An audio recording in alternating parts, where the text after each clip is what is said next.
नमस्कार, बुलेटिन में आपका स्वागत है। मैं हूं आपके साथ आशा सरमाल। चलिए शुरुआत करते हैं बुलेटिन की। छत्तीसगढ़ विधानसभा में पूर्व मंत्री बृजमोहन अग्रवाल और शिवतरण शर्मा ने राष्ट्रपिता महात्मा गांधी की मूर्ति लगाने के स्थगन प्रस्ताव पर काम रोककर जांच की मांग की। अजय चंद्राकर ने आरोप लगाया कि मंत्रालय में गांधी जी की पुरानी मूर्ति लगाई गई है और इस मामले में छोटे कर्मचारियों पर कार्रवाई की जा रही है। बीजेपी नेताओं ने स्थगन प्रस्ताव पर चर्चा कराए जाने की मांग की। वहीं कैबिनेट मंत्री अमरजीत भगत ने पलटवार करते हुए कहा कि भाजपा जहां तक गिर गई है वहां महात्मा गांधी के नाम पर भी राजनीति करना शुरू कर दी गई है, तो उनकी वृद्धि को अब यहां पर ये तरसते हुए नजर आ रहे हैं।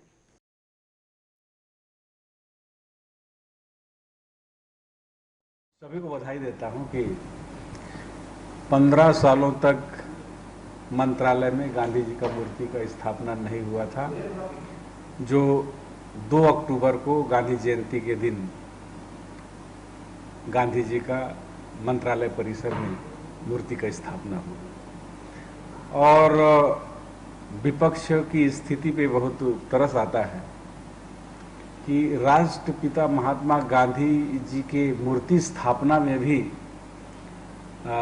इनको भ्रष्टाचार दिखता है। सबको खुश होना चाहिए कि 15 साल में जो काम वहां पर मूर्ति स्थापना का नहीं हो पाया, उसमें इस साल गांधी जयंती के अवसर पर स्थापना हुआ। और जिसको आरोप लगाया है कि पुरानी मूर्ति को लगाया है, सरासर असत्य कथन है। आज महत्वपूर्ण विषय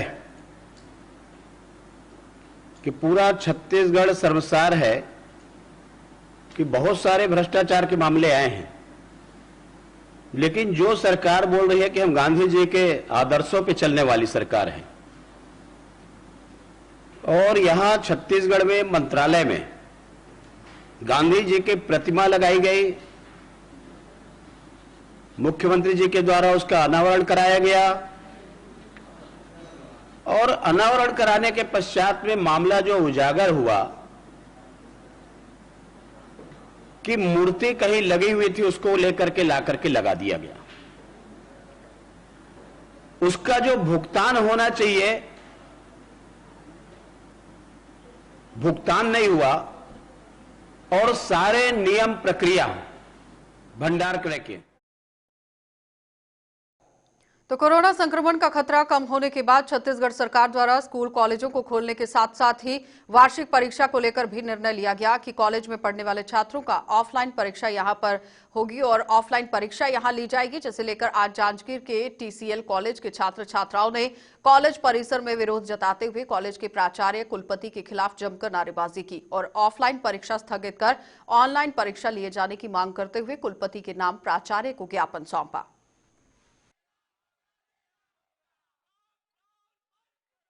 जैसा कि आप सभी जानते हैं कि हमारे भारत देश में नहीं है, पूरे विश्व में पिछले साल एक कोरोना रूपी महामारी आई थी, जिसके चलते पूरा विश्व इसके चपेट में आ गया था। महाविद्यालय में पढ़ने वाले छात्र भी इस बीमारी का शिकार हुए थे, लेकिन छात्रों की भलाई को ध्यान देते हुए हमारे प्रदेश के मुखिया माननीय मुख्यमंत्री जी ने छात्रों के हित में निर्णय लेते हुए ऑनलाइन एग्जाम कराने की पक्ष में अपना निर्णय दिया था। परंतु आज साल भर होने को है, लेकिन केंद्र सरकार की लापरवाही के बदौलत कोरोना वहीं भी उसी रफ्तार से आगे बढ़ रहा है। इस बीच जो कुलपति है हमारे विश्वविद्यालय बिलासपुर विश्वविद्यालय के, उनके द्वारा छात्रों को एकदम बिल्कुल नजरअंदाज करते हुए एक तुगलकी फरमान जारी किया गया है। नगर सहित आसपास के क्षेत्रों में चल रहे अवैध शराब के मामले तेजी से बढ़ रहे हैं और वहीं दूसरी ओर मुख्य मार्गों पर हुए बड़े बड़े जो गड्ढे हैं, आधे अधूरे नाली निर्माण, लॉरवी क्षेत्र में बने हुए राजीव गांधी जलाशय जाने जाने वाले पर्यटनों को भी यहां पर पर्यटन नहीं है कि पर्यटक हैं, जिनको सड़क पर बने हुए गड्ढों की वजह से काफी परेशानियों के दौर से गुजरना पड़ता है।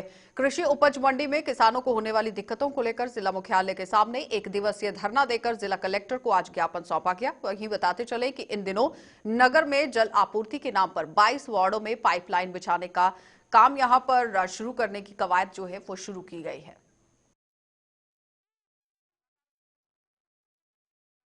नगर पालिका के सभी वार्डों में शासन के द्वारा पाइपलाइन विस्तार के लिए गड्ढा खोदा जा रहा है, जिसके कारण सभी वार्ड वासियों को गड्ढा खोदने के कारण पत्थर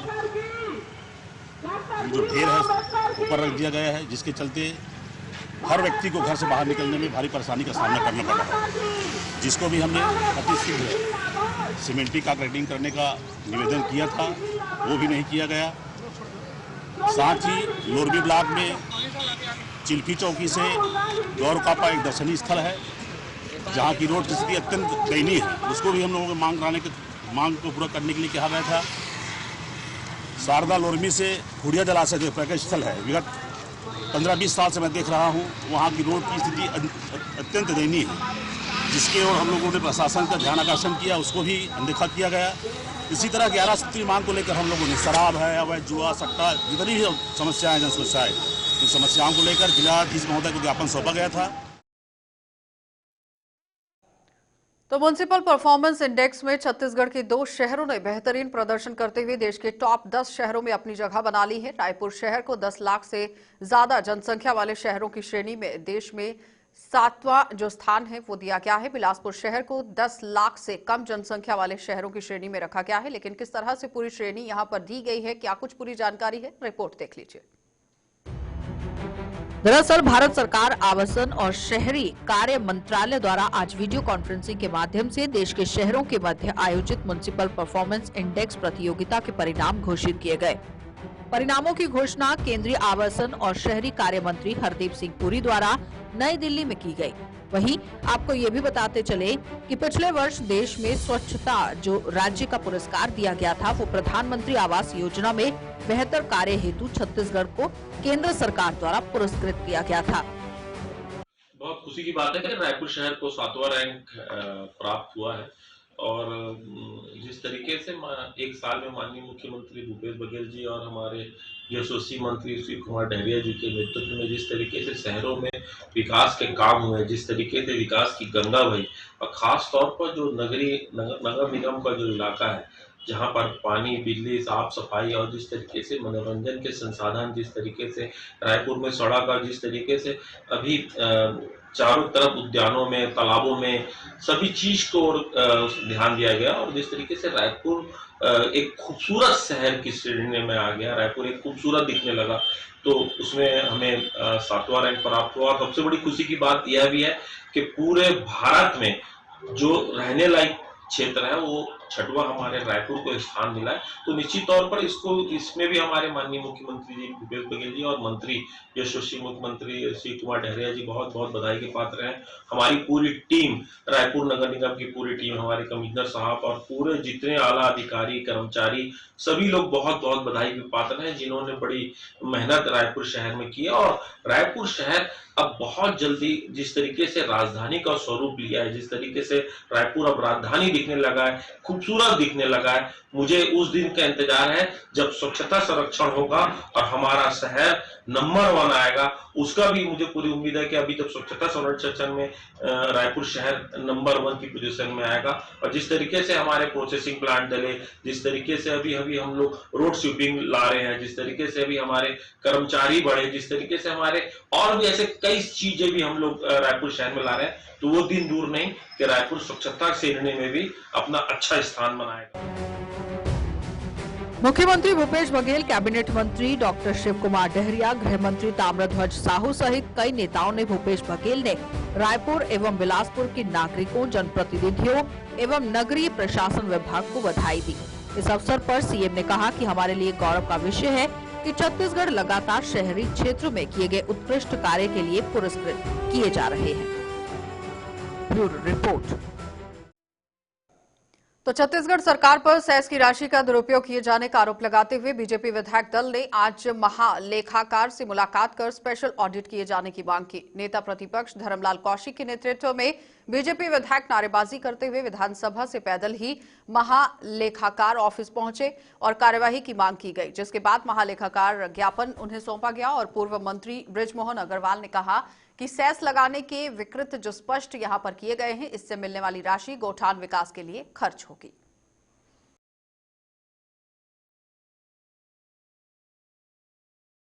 छत्तीसगढ़ सरकार ने विशेष पर्पज के लिए शराब के ऊपर में 10 रुपए 5 रुपए सेस लगाया और वो सेस की राशि कोरोना पे खर्च होना था, गौठान पर खर्च होना था और उस शेष की राशि को कोरोना पर खर्च करने की बजाय सरकार ने गोबर खरीदी में खर्च कर दिया।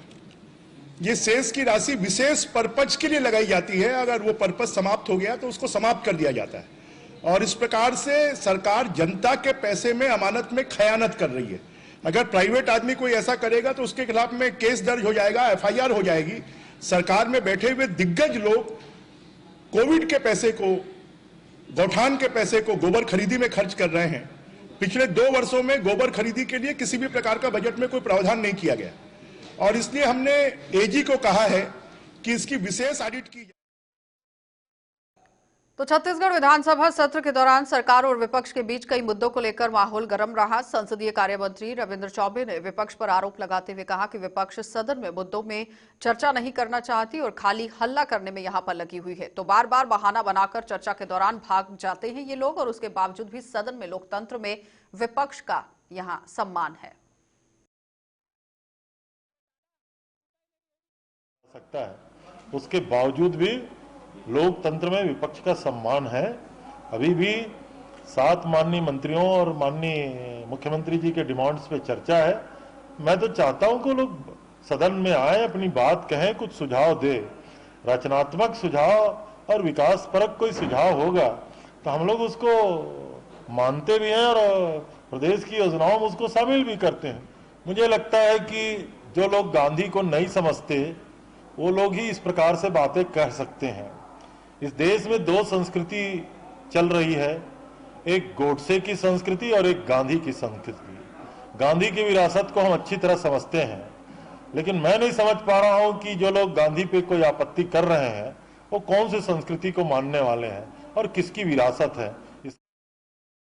तो सदन में भाजपा विधायकों ने जमकर हंगामा किया। बीजेपी विधायकों ने कार्यसूची अनुसार सदन चलाने की मांग की और समय अनुसार आकाशीय जो संकल्प लाने की मांग की गई है, विधायकों के सामने इसे रखा गया और विधायकों ने भी इस मांग को यहां पर उठाया है। वहीं हंगामे के बीच मंत्री रविंद्र चौबे के विभागों का बजट प्रस्ताव पारित हुआ और मंत्री मोहम्मद अकबर के विभागों की बजट प्रस्ताव अपनी राय बताई गई, जबकि इस चर्चा में भाजपा का कोई भी विधायक शामिल नहीं हुआ और अमरजीत भगत के विभागों का बजट यहां प्रस्ताव पारित किया गया और सदन की कार्यवाही में आज 3 मंत्रियों के विभागों का बजट प्रस्ताव पारित किया गया।